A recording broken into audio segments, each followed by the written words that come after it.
Hello there, dear listener, wherever you might be. Welcome to another This Week in Releases review. And we'll start with the probably most interesting one, which is Bodom After Midnight's EP, Paint the Sky with Blood. And the first song is Paint the Sky with Blood. And I actually already reacted to this song a couple of weeks back when it came out as a single. But I'm gonna give you a recap of what I said back then. The song gives me very mixed feelings. On the first hand, I am extremely happy that I get to hear new material from the late great Aleksi Laiho. And on the other hand, I feel saddened by his passing and the fact that I never got to see Bodom After Midnight live because of the pandemic. But let's focus on the positive side. Paint the Sky with Blood takes me back to the Hate Crew Death Roll album in many ways. I just really like the song. In a way, it's Bodom at its best. It has beautiful melodies, heavy riffs, and amazing solos. Number 2, Payback's a Bitch. A couple of heavy breaths and we're off. Amazing riffs, very groovy drums. This song brings me a little different Children of Bodom vibes than the first song, from a different era perhaps. But I think that it is equally good as the first song. I think that this song has a little more keys or synths than the first song, but significantly less than in COB song, which I think is the main difference between the two children of Aleksi Laiho, so to speak. Again, what a great song, and I'm just glad that I was able to hear this even after Aleksi's passing. Number 3, Where Dead Angels Lie, a dissection cover. I think that this was an interesting choice for the cover song, but I kind of get it where it comes from, since it is kind of grim and dark in its atmosphere. And last year must have not been easy for Aleksi for many reasons. And maybe that is the reason that we had a metal cover and not a cover of a pop song that is usual for Children of Bodom. But maybe that was the case, that it's too COB for Aleksi, and this was the pattern that we were going to see in the future Bodom After Midnight releases, having metal covers.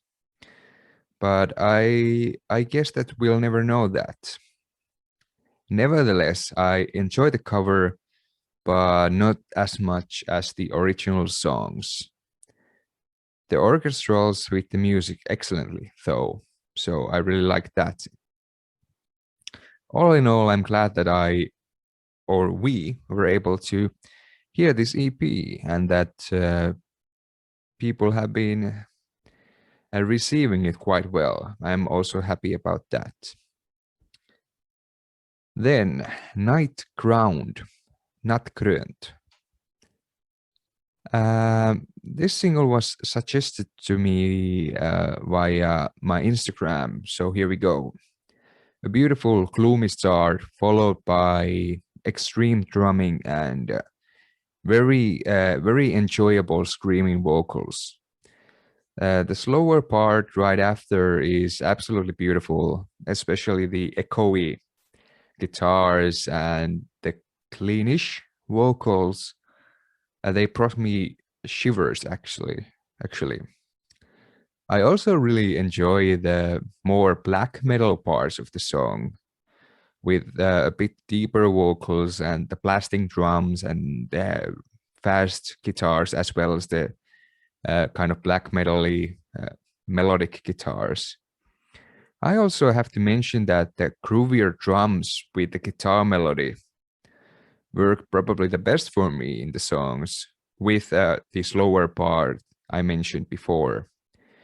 As a Swedish teacher, I also really enjoyed that the vocals were in Swedish, and I like that people make metal in their own mother language. That is something that I like to listen to. There's a little bit of more of a kind of domestic feel to that than to having only English songs all around. All in all, a very versatile song. I have to listen to more of this band. And then last song for this week, Rocking Corpses. I think that I saw this single in one of the Facebook groups that I'm in. The vibe that I got from this song was like if you took some folk aspects out of Dropkick Murphys or Ailstorm and added some heaviness to it. It's like a love child of a really nice rock song and a really nice metal song. I really enjoyed it, and it could be perfect for like a pub fighting sequence in a movie, or even just something to play while working out. And that's all for week 16. Thanks for listening and watching, and stay safe out there.